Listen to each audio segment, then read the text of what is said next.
आपण नेहमीच भोपळ्याचे पराठे बनवतो, पण आज आपण थोड्या वेगळ्या पद्धतीने भोपळ्याचे पराठे बनवणार आहोत। हे पराठे एकदम मऊसूद व खाण्यासाठी एकदम टेस्टी होतात। सर्वप्रथम आपल्या सर्वांचे स्वाद आपुलकीचा या चॅनलवर खूप खूप स्वागत। पराठे बनवण्यासाठी आपण इथे एक मध्यम साईजचा भोपळा, 1 वाटी रवा, अर्धी वाटी तांदळाचे पीठ व 1 वाटी ताक घेतलेले आहे। ताक नसेल तर अर्धी वाटी दही घेतले तरी देखील चालेल।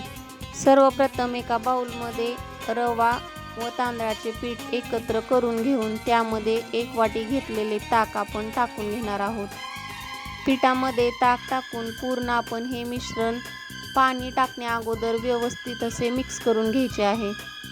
ताक टाकून रवा व तांदळाचे पीठ व्यवस्थित मिक्स करून झाल्यानंतर आपण लागेल तसे थोडे थोडे पाणी टाकून याचे मिश्रण तयार करून घेणार आहोत। अशा छान छान व साध्या सोप्या रेसिपी पाहण्यासाठी स्वाद आपुलकीचा या चॅनलला नक्की सबस्क्राईब करा। व्हिडिओ आवडला तर लाईक करा व शेअर देखील करा। इथे दाखवलेल्याप्रमाणे आपण हे पीठ व्यवस्थित असे मिक्स करून घ्यायचे आहे। हे तयार केलेले मिश्रण आपण 10 ते 15 मिनिटांसाठी असे झाकून ठेवून देऊ।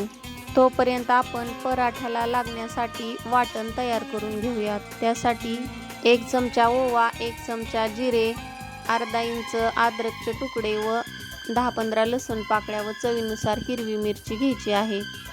एका मिक्सरच्या भांड्यामध्ये हे सर्व मिश्रण आपण एकत्र करून मिक्सरच्या भांड्यामधून हे जाडसर असे वाटून घ्यायचे आहे। वाटण तयार झाल्यानंतर आपण भोपळा खिसून घेणार आहोत। भोपळ्याची साल काढून 2 वाटी भोपळा खिसून घेतलेला आहे। सोबतच चिरलेली कोथिंबीर व कांदा घेतलेला आहे। मी इथे अर्धी वाटी बारीक चिरून कांदा घेतलेला आहे। तुम्हाला जर कांदा आवडत नसेल तर नाही टाकला तरी देखील चालेल। श्रावण महिन्यात बरेच जण कांदा लसूण खात नाहीत, तर तुम्ही ही रेसिपी बनवताना कांदा लसूण नाही टाकला तरी देखील चालेल। एका पसरट भांड्यामध्ये खिसून घेतलेला भोपळा, चिरलेली कोथिंबीर, कांदा व मिरचीचे वाटण टाकून सर्व मिश्रण आपण चमच्याच्या किंवा हाताच्या सहाय्याने व्यवस्थित अगोदर मिक्स करून घ्यायचं आहे। त्यासोबत चवीनुसार मीठ टाकून हे सर्व मिश्रण आपण व्यवस्थित मिक्स करून घेऊयात। मुलांच्या डब्यासाठी किंवा सायंकाळच्या नाश्त्यासाठी ही झटपट अशी रेसिपी करून तयार होते। घरातील लहान मुलांपासून मोठ्या व्यक्तीपर्यंत सर्वांना आवडेल अशी ही रेसिपी आहे। भोपळ्यामध्ये सर्व मिश्रण व्यवस्थित केल्यानंतर आपण रवा व तांदळाचे पीठ जे भिजत ठेवले होते ते देखील यामध्ये टाकून घ्यायचे आहे। पिठाचे मिश्रण आपण भोपळ्याच्या मिश्रणामध्ये टाकून लागेल तसे थोडे थोडे पाणी टाकून याचे आपण मिश्रण व्यवस्थित असे मिक्स करून घेणार आहोत। सर्व मिश्रण व्यवस्थित मिक्स करून झाल्यानंतर अगदी पाव चमचा खाण्याचा सोडा टाकून 1-2 थेंब पाणी टाकून आपण हे मिश्रण व्यवस्थित असे पुन्हा एकदा मिक्स करून घेऊयात। मिश्रण व्यवस्थित मिक्स करून झाल्यानंतर आपण लगेचच याचे पराठे करण्यासाठी घेऊयात। तवा व्यवस्थित असा गरम करून त्यावरती आपण 1 चमचा तूप सोडून घेऊ।